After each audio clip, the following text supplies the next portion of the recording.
Welcome to Pop Screen, the Geek Show's podcast dealing with the good, the bad, and the inexplicable of movies starring, about, or directed by pop stars. No, the podcast covers such a range of musical and cinematic genres, from country to hip-hop, documentaries to sci-fi. I'm Graham Williamson, film critic for the Geek Show and Horrified, and this week I've been joined by... Mick Snowden, lifelong mod and card-carrying member. Yes, he are the mod, he are the mod, he are the mod. A disappointed mod today. Oh? I should be going to see From the Jam tonight in my hometown. Lockdown. But lockdown. Yeah, well. This week's show is a karaoke special in that half of our audience will be chanting the dialogue every time we mention a scene. It's not just a film, it's an album, it's a lifestyle, it's a thoroughly satisfying Brighton tourist trail. It is indeed Quadrophenia. Which shows that in 1964, Brighton was ahead of its time in that it took American Express. Yes. Well, one of the things that because I hadn't seen this before I did this, and part of the reason why I was very excited to do this was because it's a big hole in my British cult cinema education. But it has that same appeal as Get Carter, in that you were looking at one of Britain's great cities in a very different state than it is today. Yeah, it's considering it's the big highlight of their weekend. A trip to Brighton. It's a horrible, grim, dirty-looking Brighton. Yeah, which is fair, because in the 60s, that's exactly how bank holidays were. Don't even have a vertical pier there. I know. Yeah. What is that about? What is the vertical pier about? I like to think that some architect had created a model for a new pier, and then they accidentally leaned over on it and it just flipped up. Yeah, meant to do that.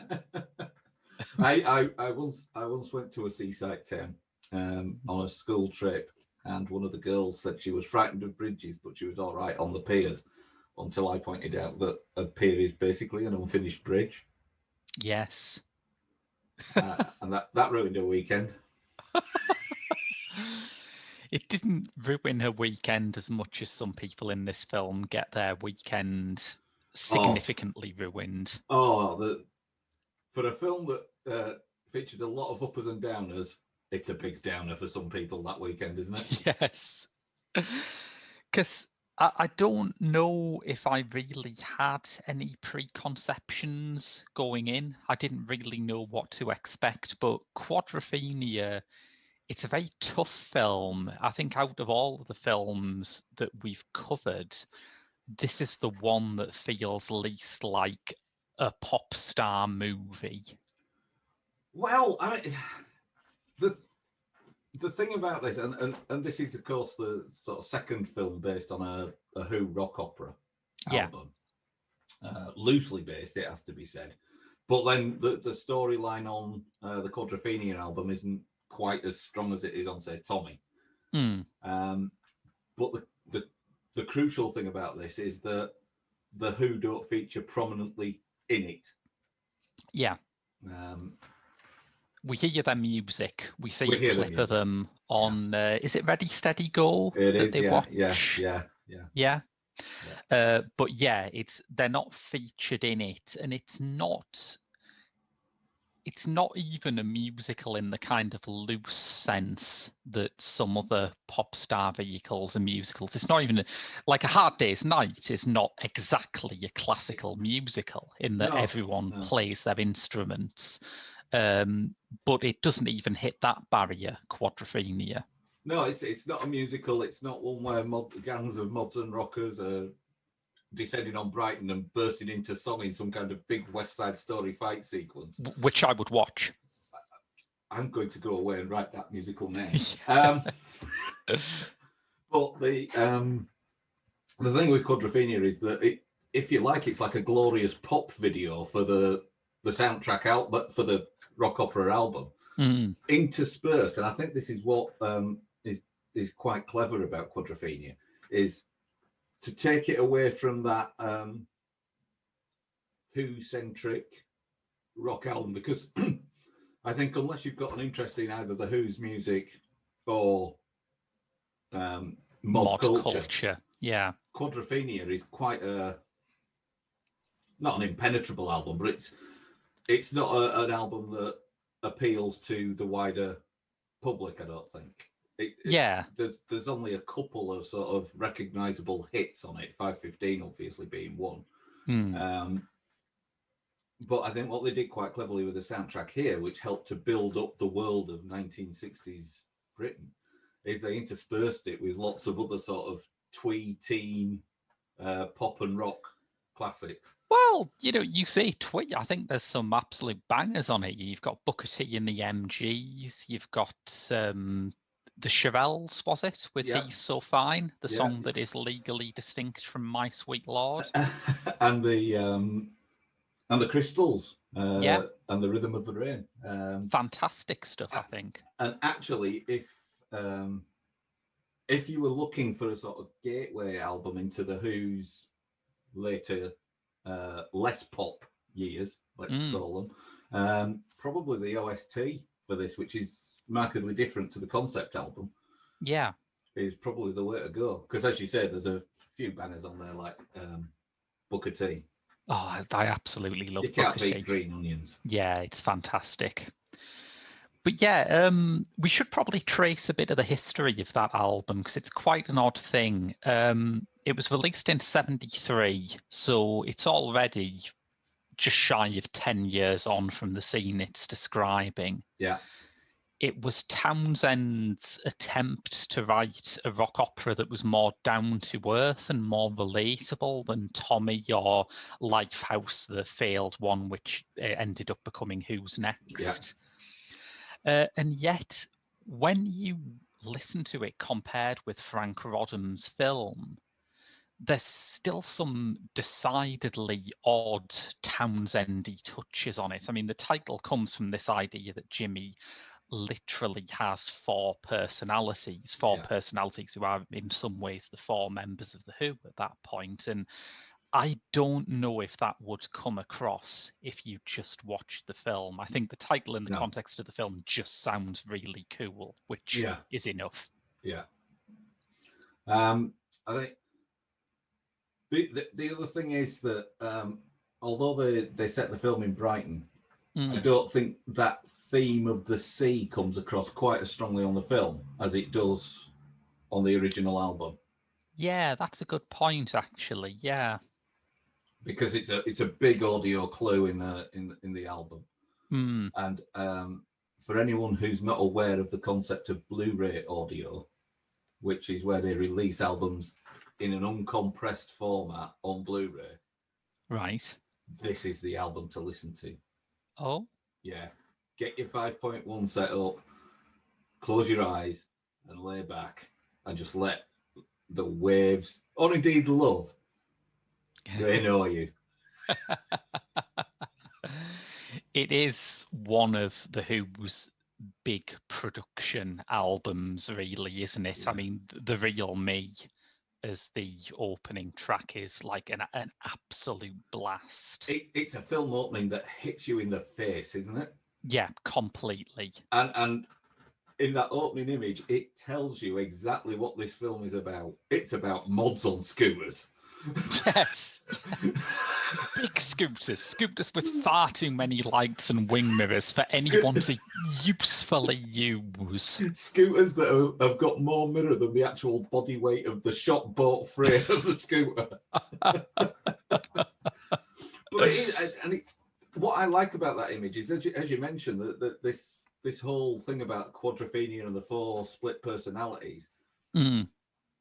It's almost like the film opens saying, this is the real me on my scooter with me mates. That's the real me. And at some point, we're going to explore where the other me's are, maybe.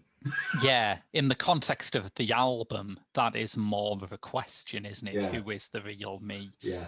But as you say, the opening to the film is very affirmative. It sells you straight away on this character, this lifestyle. it's a completely different thing. Yeah. And you can see that a bit in the structuring of it. Like, I was trying to pin down why I thought this was so radically different from a lot of the 60s pop and rock movies. Yeah. And I think those movies were still structurally quite influenced by musicals, even though some of them weren't musicals. When you have a character like Ace Face, the Sting character in this, an earlier film would have introduced him straight away and had him as the kind of parallel story whose journey matches Jimmy's every step of the way. Musicals are all very about that kind of neatness of structure. They have to be.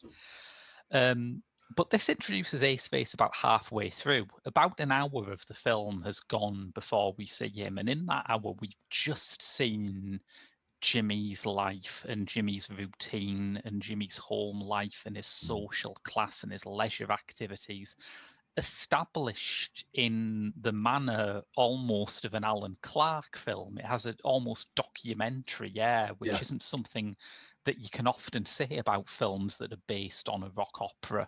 Yeah, that's true. And I think there are elements from the soundtrack that they've kept, from the album that they've kept in the soundtrack of the film and woven it into that documentary narrative. The radio broadcasts describing the trouble at the weekend and all the rest of it, they're there on the album, but they don't feel like they've been brought over from an album. They feel like they've just been subtly edited in to that clip of home life.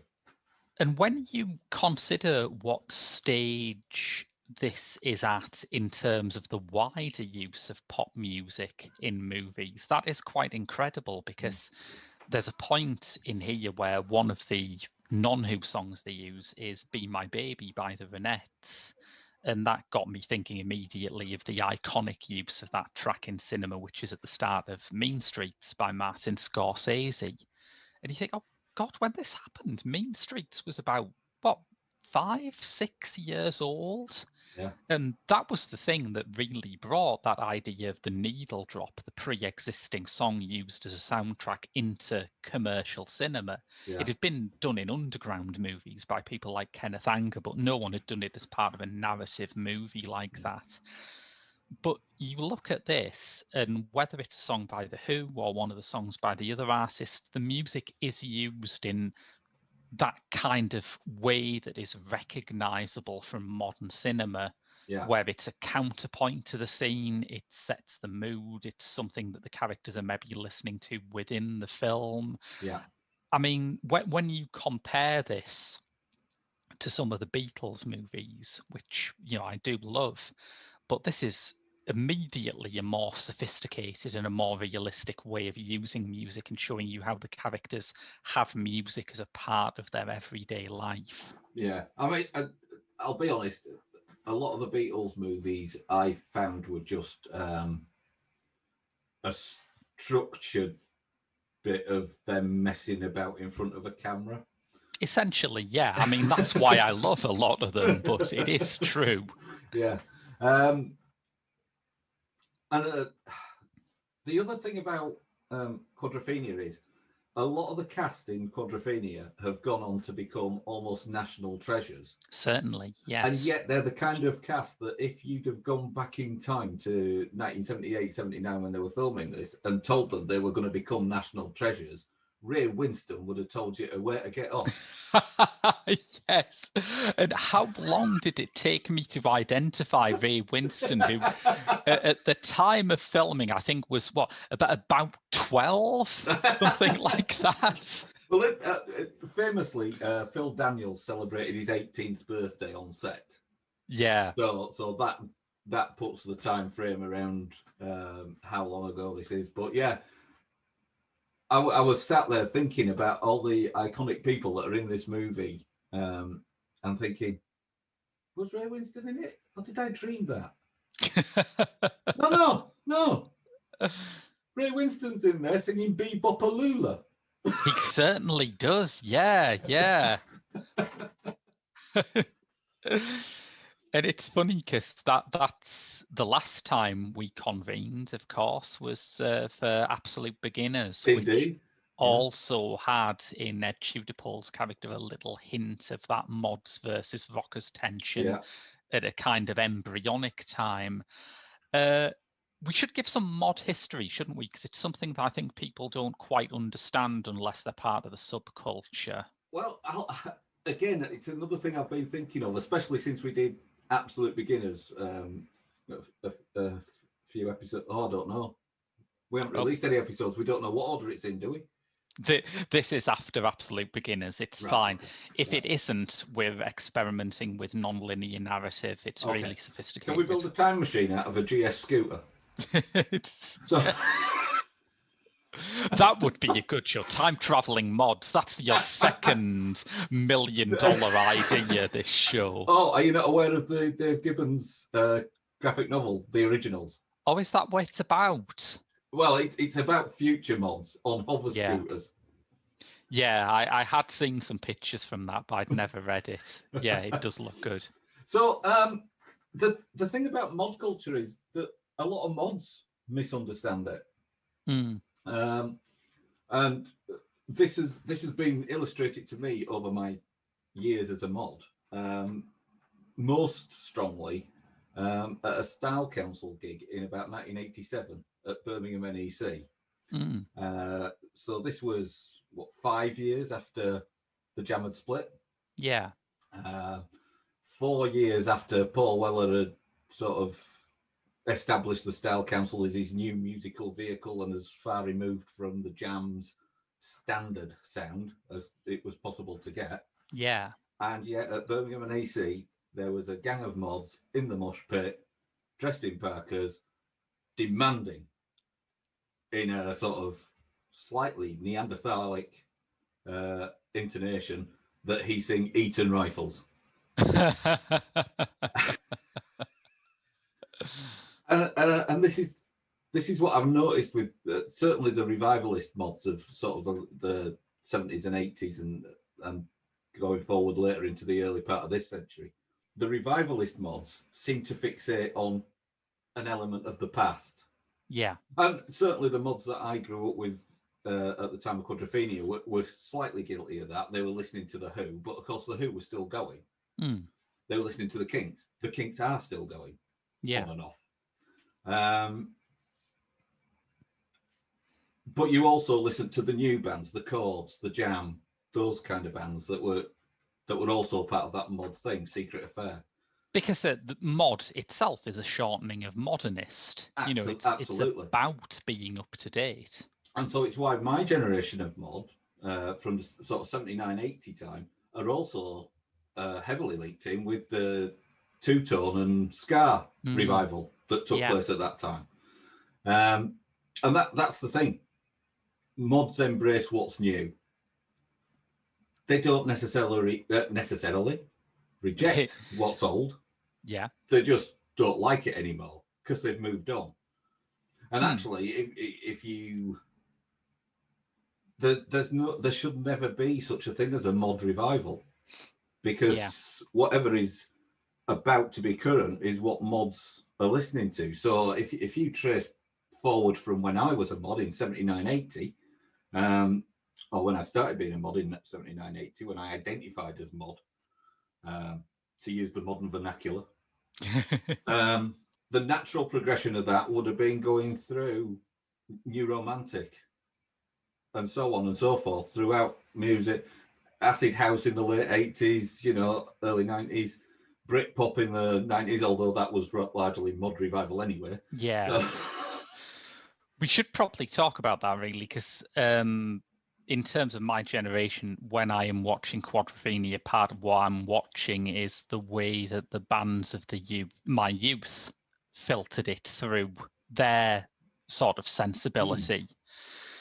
And not just in music, in culture in general. You've got Leslie Ash in this film, and she, of course, had a fine 90s as part of Men Behaving Badly.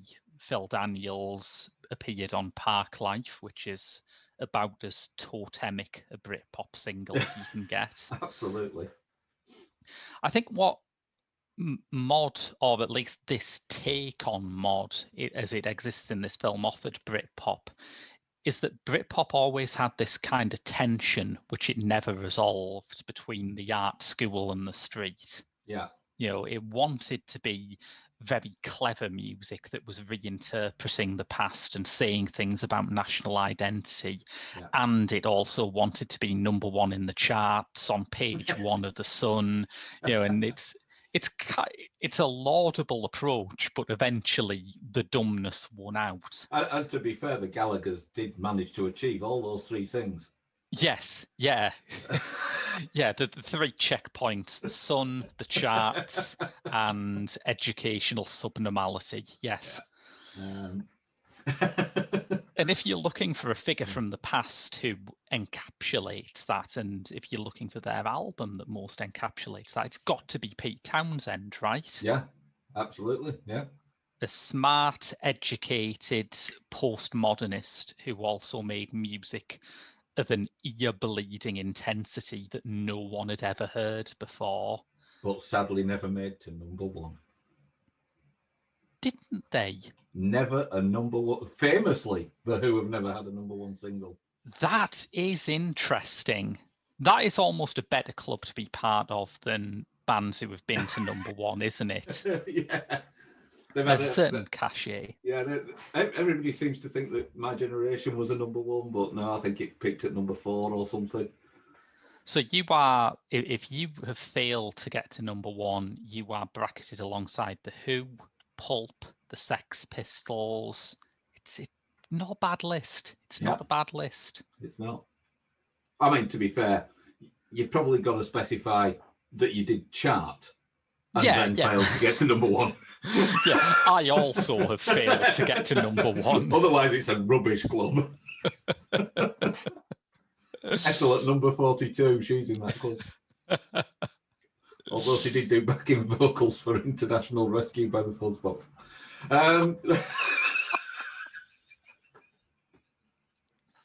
Yeah, I suppose you can't cast the net too widely because we're both Northerners, and everyone from our part of England has been in the fall for about 3 weeks. That's right, yeah. Yeah. But, that's what Quadrophenia is to me anyway. It's a film that is tough, it's violent, it's about characters who are not reflective or sensitive in many ways, but it is made with intelligence and sensitivity itself. Yeah, and I think crucially, what it does for me is it answers fundamentally those two questions about a movie that you should ask: what's it about, and what is it about? Yeah. And on the surface, it's about a group of mods partying, dancing the night away, taking drugs, having fights, getting the girl, losing the girl, and mourning the death of their scooter at the hands of a vicious postman. Yes. On the other side, what's it about? It's about that struggle that whether you're 16, 26, 36, 56, it's that struggle of where do I fit into this particular section of society? Who are the authority group that I need to answer to? Who are the crowd I need to appease to be accepted? Who are what is my relationship with my parents, etc. And it asks all those questions through our central character of Jimmy, and also looks at those heroes that you worship. Why? And that one is personified perfectly through Ace Face, as played by Sting. Yeah, and Sting at an interesting point too, isn't it? Because the police hadn't really took off when he signed up to the film.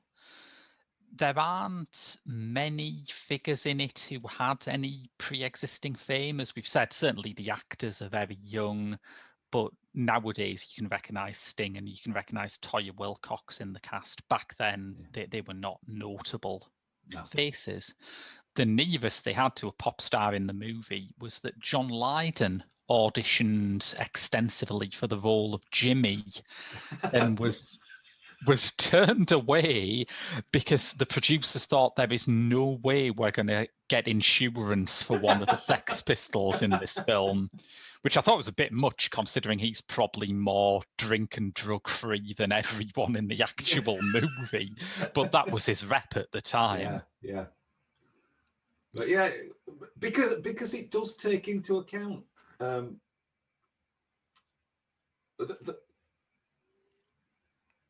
Ace is the quintessential never meet your heroes, isn't he? Yeah, absolutely. Yeah. Because that fall from grace from being on Jimmy's pedestal in the courtroom scene, which is still a joy. Yes. We take a check. They got that line out of an actual court transcript from the real life Mods and Rockers fight, you know. Yeah. That is genuine. And then when Jimmy sees him in his day job, it is such an immense fall from grace in Jimmy's eyes. It's unbelievable. It's as Jimmy's world comes crashing down, that is almost the kerplunk stick from hell.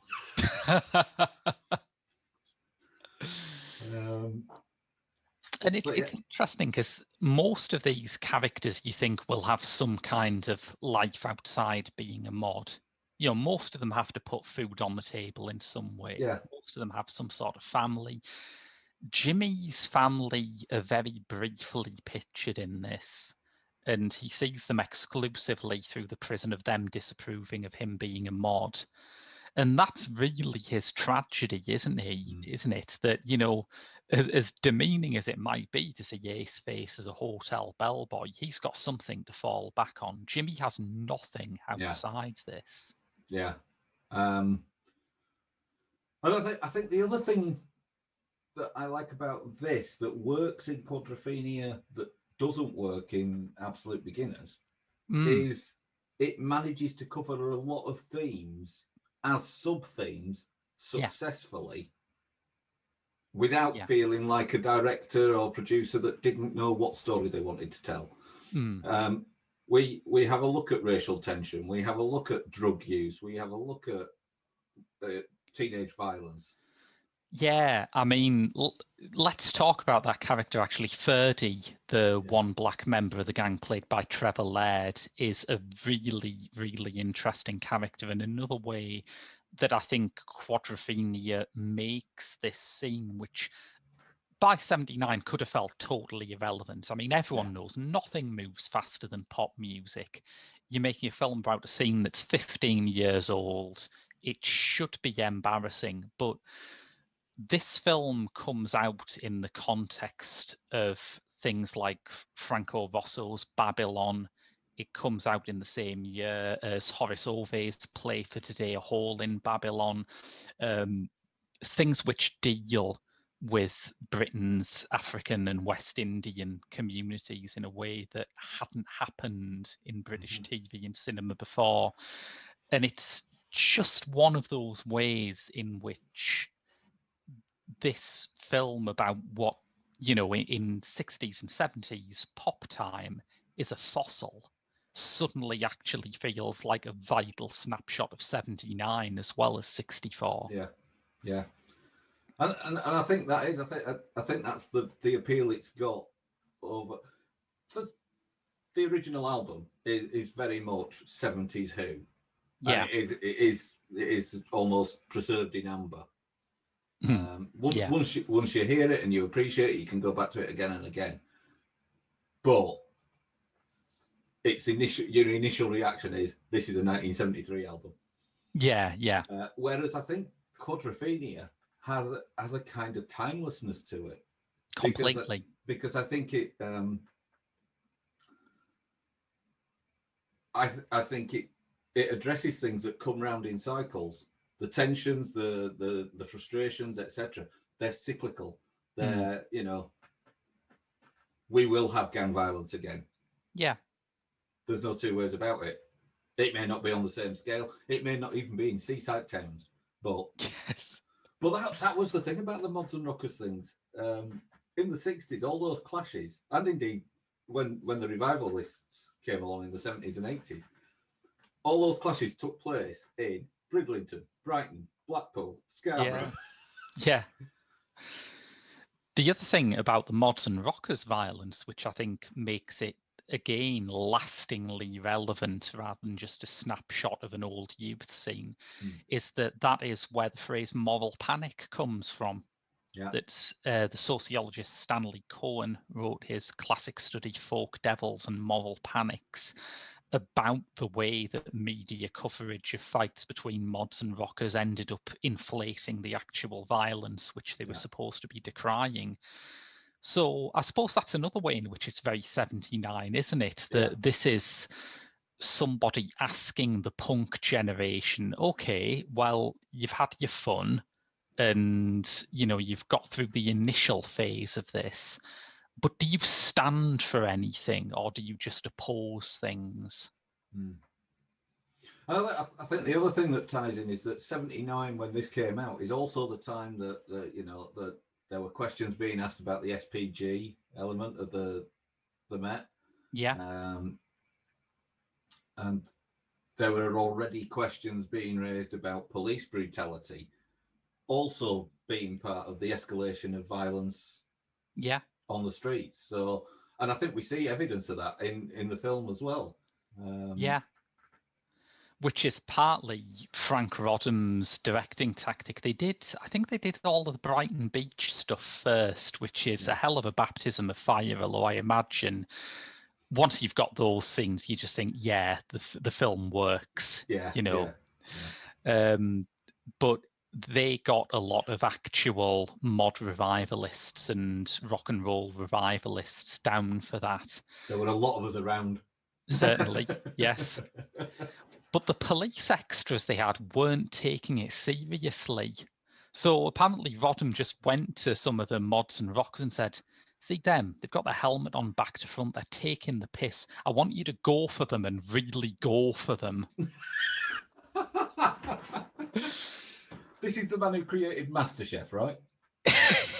It is. What a bizarre career Frank Rodham has had. Yeah.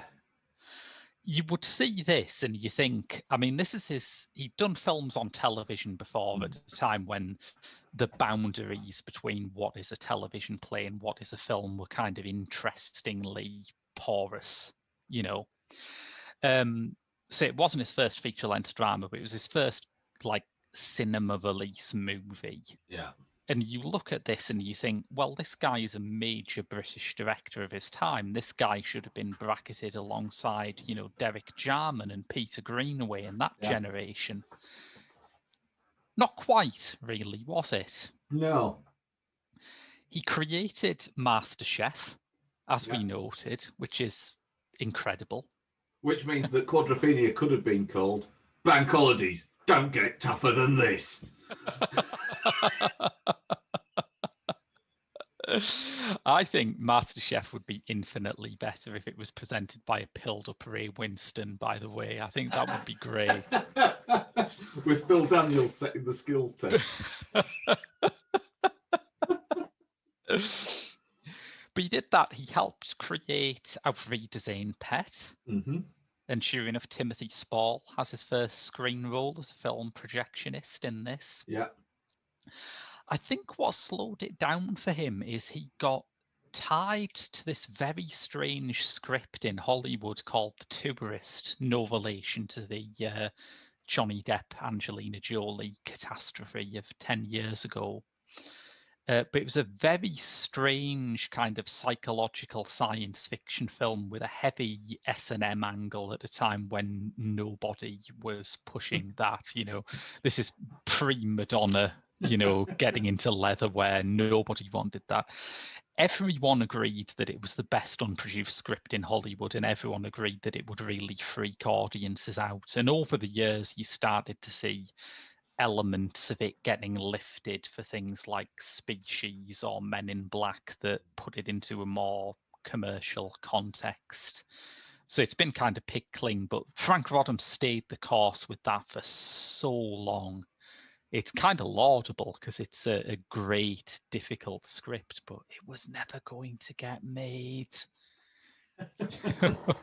Well, Maybe it was in the wait for the tourist to get made that he developed his passion for creative food, because he'd have time on his hands, right? He'd have time on his hands. He will have understood from the script that sometimes extreme pain can cause extreme pleasure, and I know of no pain more extreme than watching Greg Wallace.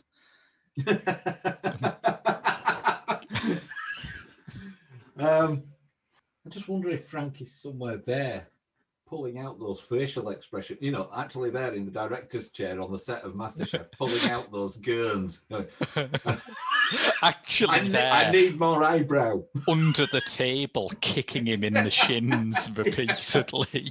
It's got a tame mod revivalist underneath saying he's taking the piss.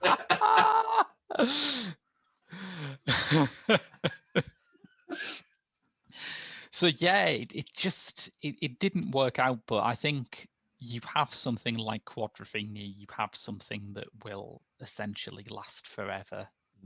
I think it's, as you say, it's a beautiful snapshot of its time. It's a beautiful snapshot of the time it depicts, and it also is lastingly relevant. It is. I mean, one of the things I've noticed is this is a favourite film for those bores who like to watch films and say that's a model of car that didn't come out until 3 years later. Yeah, and that's where the American Express reference comes from. Yes. The hotel has the credit card symbols on the door. Yeah. But, that's kind of the point, isn't it? I mean, some of the anachronisms are to do with Jimmy having Who albums and Who posters that weren't released until years later. Now, if that was in an ordinary film, yeah, I'd assume they had it wrong. If it's in a film that the Who were involved in, I feel like there's probably someone on set who could have set you right if you thought that sort of thing was important. Yeah, and I mean, let's not forget, the investors might be going for a bit of product placement to get some. Yeah. But the other thing is, it's a film that has a lasting impression on pretty much anyone who sees it. When you find yourself in any situation that is in any way mirrored in the film, it floods back to you. My 100k walks that I used to do on the South Coast, in the before times when we could gather in groups of 3,000 to do a walk. That's what one of the big sort of horrors for me in watching the film is looking at that big mods versus rockers ruck on Brighton Beach, thinking no one is wearing a mask. That's never 2 meters. But the 50k point on those 100k walks along the South Downs is at Brighton. And it's Brighton Pier. And it's on August bank holiday weekend. Yeah. So everybody else is walking along. We know we're 4k away from our first hot meal of the day, right? Yeah. Everybody's focused on that.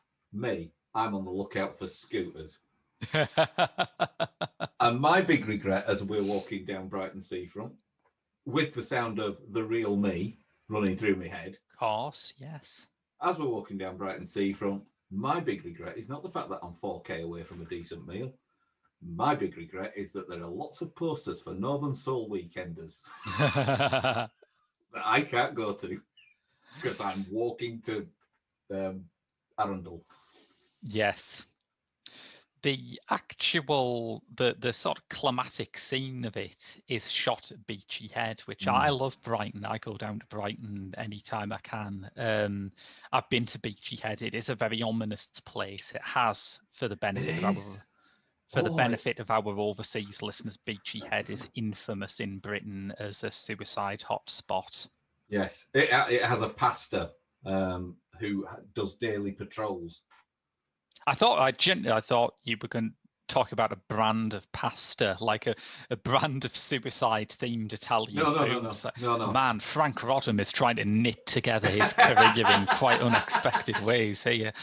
No, there is a pastor who patrols Beachy Head on a daily basis to try and tempt people away from the edge. Yeah.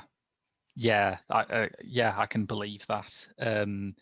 There is something very foreboding about the place. There is also this kind of debate about whether Jimmy survives or whether it's just his scooter that goes over the edge, despite the fact that the first shot of the film seems to answer that pretty conclusively, I would say. Yeah. I mean, I think it's not aided by the fact that there are constant rumours that there was a Quadrophenia 2 planned. Ah, yes, yeah. And I don't know, I quite like the idea that Jimmy does survive, and that's the wake-up call he needs. He somehow gets his life on track. And Quadrophenia 2 shows him trying to be Michael Elphick. Yes, yeah. And coping with his own teenage tearaway. Because of course, if you take it on, we're talking about someone who would probably be growing up during the Britpop era. Yeah, absolutely. Yeah. So, yeah, I think it would be quite an interesting exploration of character. Yeah. I think that is probably it, that it's meant to be the death of a way of life rather than literally the death of Jimmy. Yeah. But it is such a powerful operatic scene, and it has obviously all of these resonances with things like Butch Cassidy and the Sundance Kid, that it kind of understandable people think it's about death, I guess. And the thing I like it is about it is the fact that all the musical overtones that come from the album that lead up to that climactic shot. Yeah. It's all banging crescendo and quite heavy Who rock. And then the scooter just falls to the sound of the breeze and the wind. And yeah. Ice. It's a great piece of filmmaking. Shot. Yeah, yeah. Pretty dangerous. Apparently, they massively undercalculated how far the scooter would fly off, and it nearly hit the helicopter they were filming from. I mean, they're not heavy scooters. It has to guess. be said. Yeah. You get the momentum up, it can fly a fair old way. Yeah. Mentioned briefly Michael Elphick. We should talk about some of the adult cast in this film, because there are some treats in the smaller roles. Yeah, I mean, it is a who's who, really, of yeah, no pun intended. Legends. Yeah. Yeah. But yeah, Elphick was there at that time when he seemed to pop up for about 3 minutes in every cult British film. Like, he's there for 3 minutes in With Neil and I. He's there for 3 minutes in The Elephant Man. You want to make a really cult British film, you got to have Elphick there for a bit. Yeah. But he's good. He looks sober, which was not always the case with Michael Elphick. Well, this is pre-Boone, isn't it? Yeah, I guess. Yeah. So maybe he hasn't quite established himself as an actor and also as a drinker yet. Lucky he was in this Who movie and not the Tommy one. Otherwise he'd have had a bit of a sort of trial by fire with good old Ollie. Oliver Reed and Jack Nicholson and of course Keith Moon. And Keith Moon, of course, who died just before this went into production. Yeah. It's actually, it's weirdly haunting when you hear his stupid Cockney accents on Bellboy, which it is not a resonance it has on the album, but it has a funereal feel in the film. He's good. There's a gangster who they buy some speed from that turns out to be fake speed. He cons them. And that's John Bindon, who was a extraordinary figure. Are you familiar with John Bindon? Outside of Quadrophenia, no, I'm not. John Bindon took the traditional path into 1960s media celebrity by being one of London's leading gangsters. Right, okay. He was also noted for having an unusually large penis, which he used to get out frequently at East End boozers and hang tankards off. That was his party trick. Nice work. Rumoured to have been a lover of Princess Margaret. I do not know whether this is covered in The Crown or not, but be funny if it wasn't. He played himself. yes. But yeah, he got into acting. I think it was one of Ken Loach's early films. I think it was Poor Cow, where he was looking for someone with the right kind of underworld quality and thought, oh yeah, that guy's a gangster. That would probably do it. And he turns up in Performance, the Nick Roeg, Donald Cammell, Rolling Stones movie, in a similar sort of quality. My favourite anecdote about John Bindon is not actually one that he appeared in, but that I forget which one it was. It wasn't New Values. It might have been the one after that, but one of Iggy Pop's a very early 80s albums. David Bowie turned up to offer moral support and a bit of songwriting, and Bowie told him a load of anecdotes about Bindon because he was quite a scenester at the time. And Iggy did a whole verse about John Bindon and the biggest dick in London, which Bowie said, actually, you should probably take that off because quite a bit of it will be seen as libelous towards the royal family.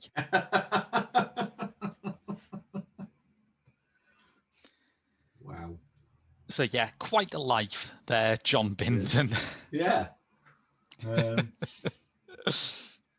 You've got Nasty Nick Cotton in there? Of course, yes, yeah.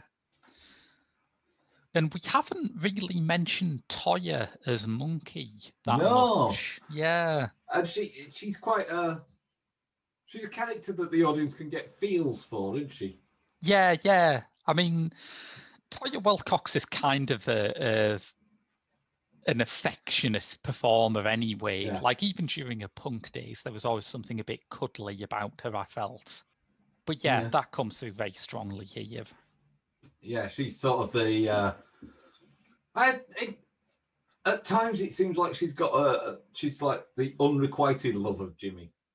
Yeah, it feels like, Leslie Ash's character is the one that he pines after, but Monkey is the one that maybe he should think more seriously about. Yeah. Who else? The ever wonderful Hugh Lloyd. Oh, yes, Hugh Lloyd. Yeah. Yeah.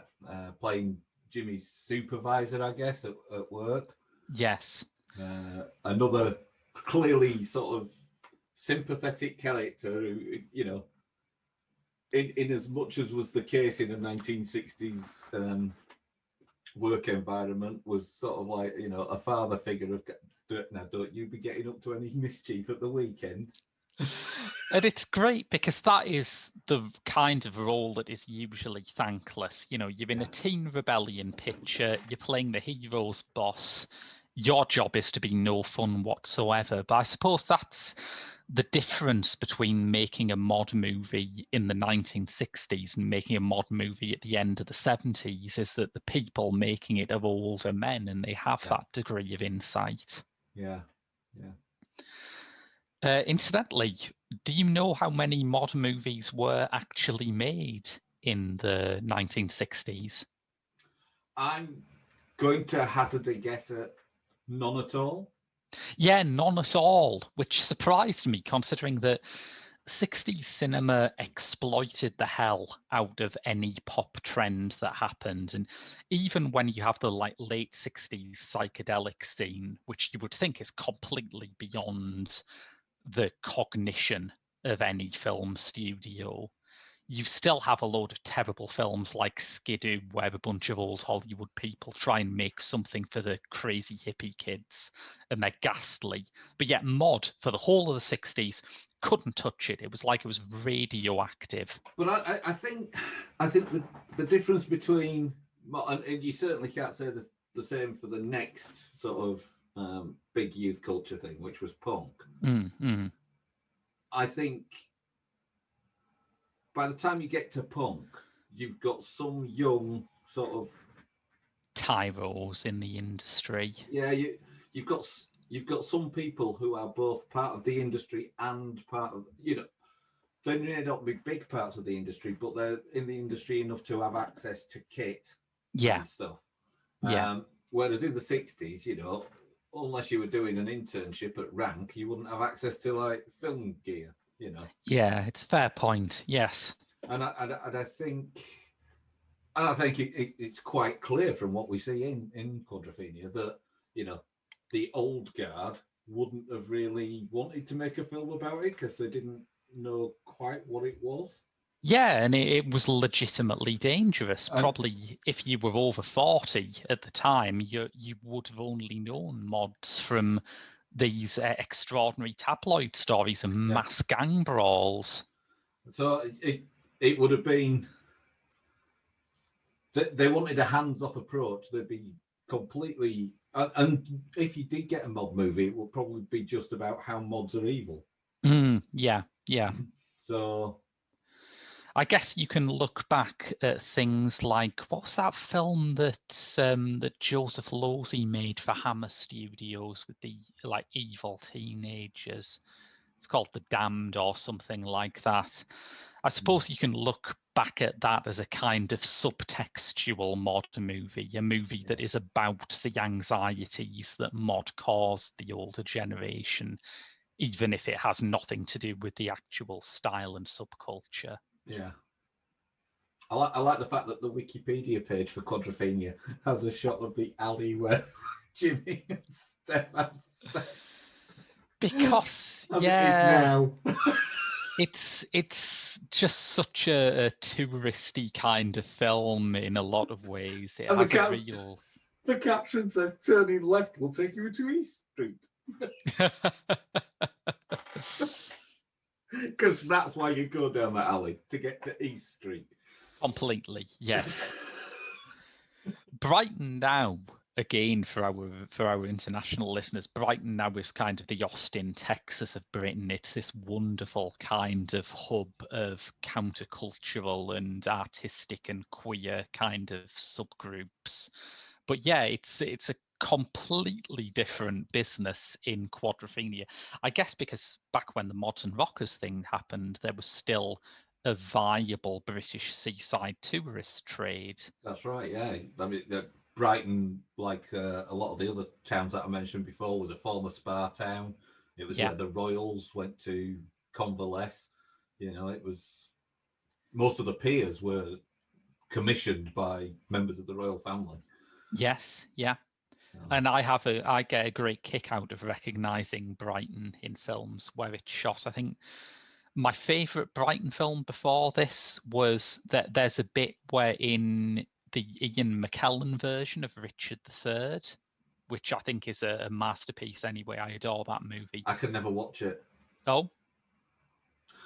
Just because of that scene in League of Gentlemen where they're in the video shop. Yes. Looking at Richard, aye. How many killings? Ian McKellen. I thought he was a weatherman.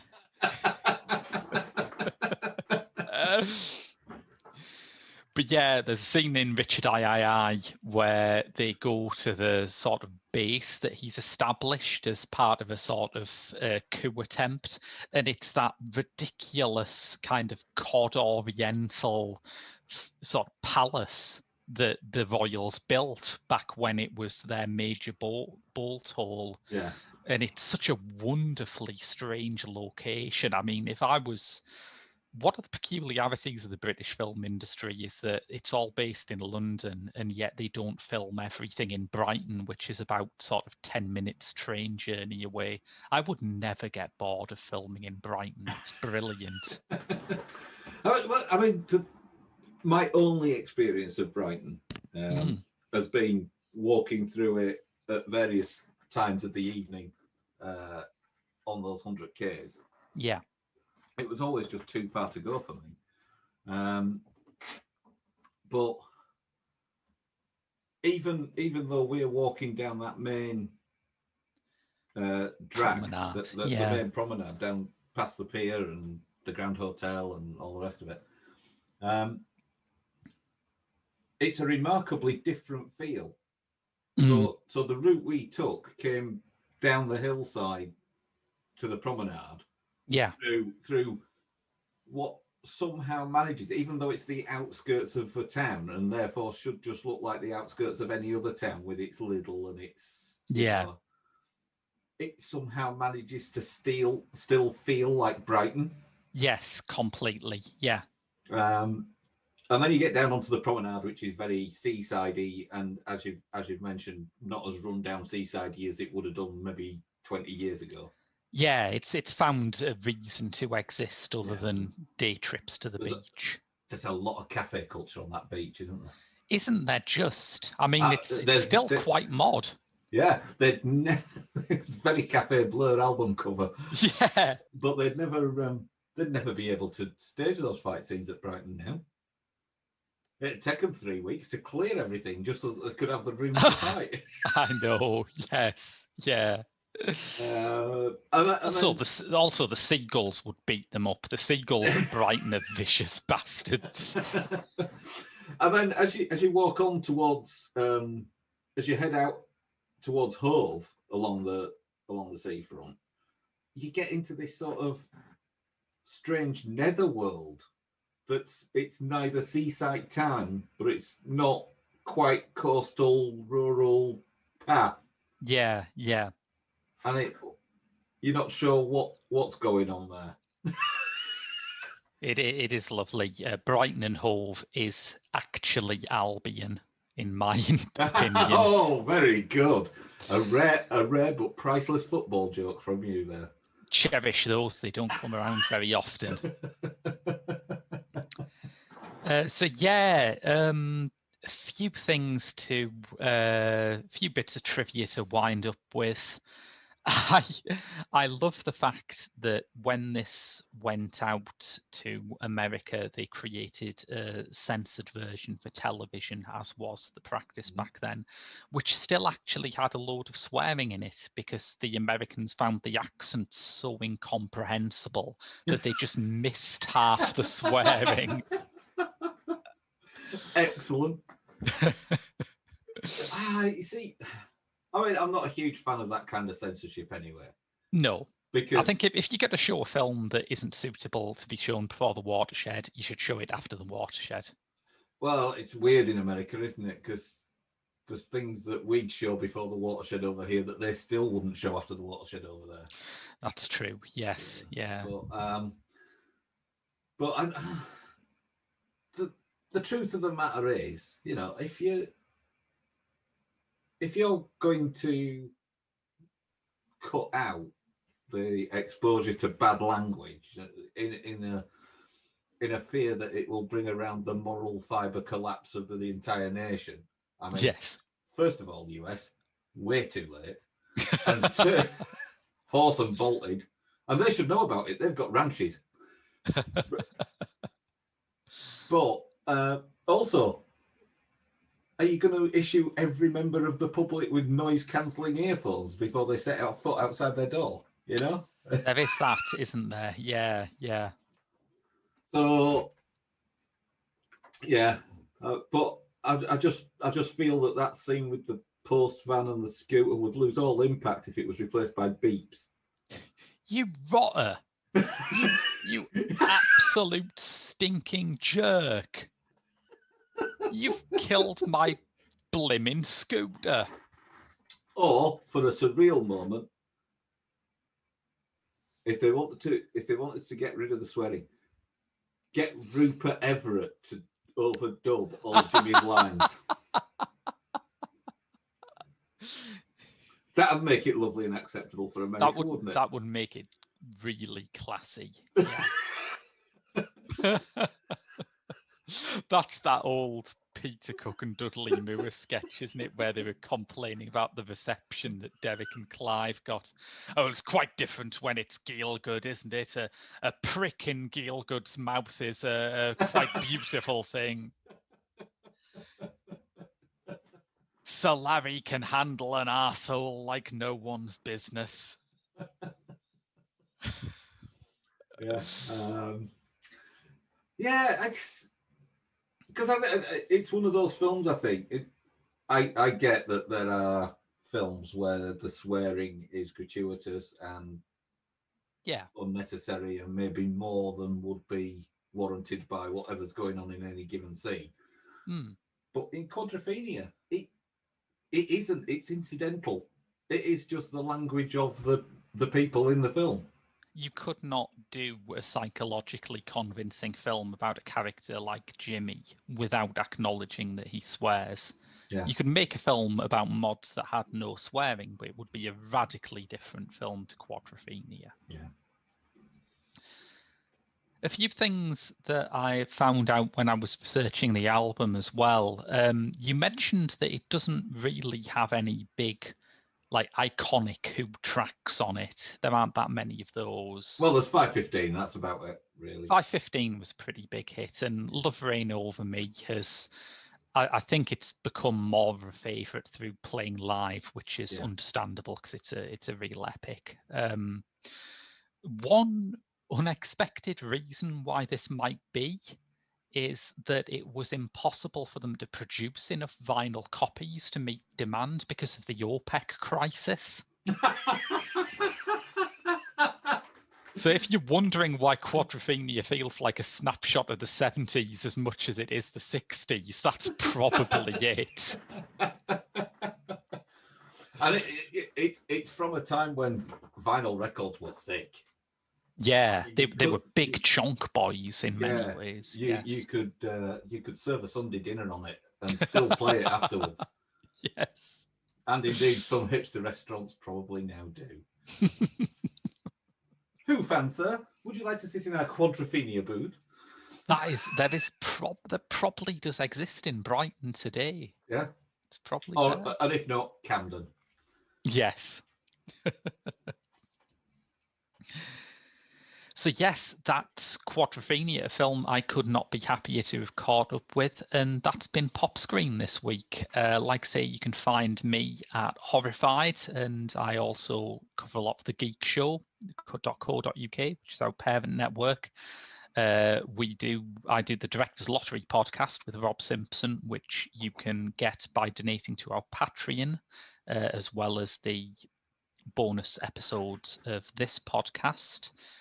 Mick, would you just like to remind the audience where they can find you these days? Well, Brighton dance halls. Exactly. Scooter rallies. I tee them up, you knock them out.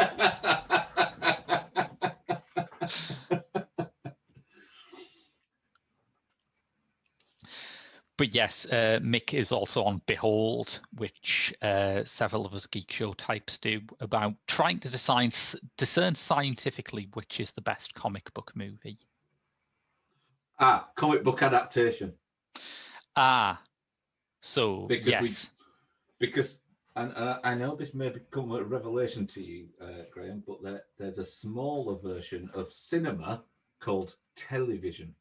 That people have in their homes, and quite often can enjoy small snippets of entertainment, maybe an hour long at a time, in the comfort of their own living room.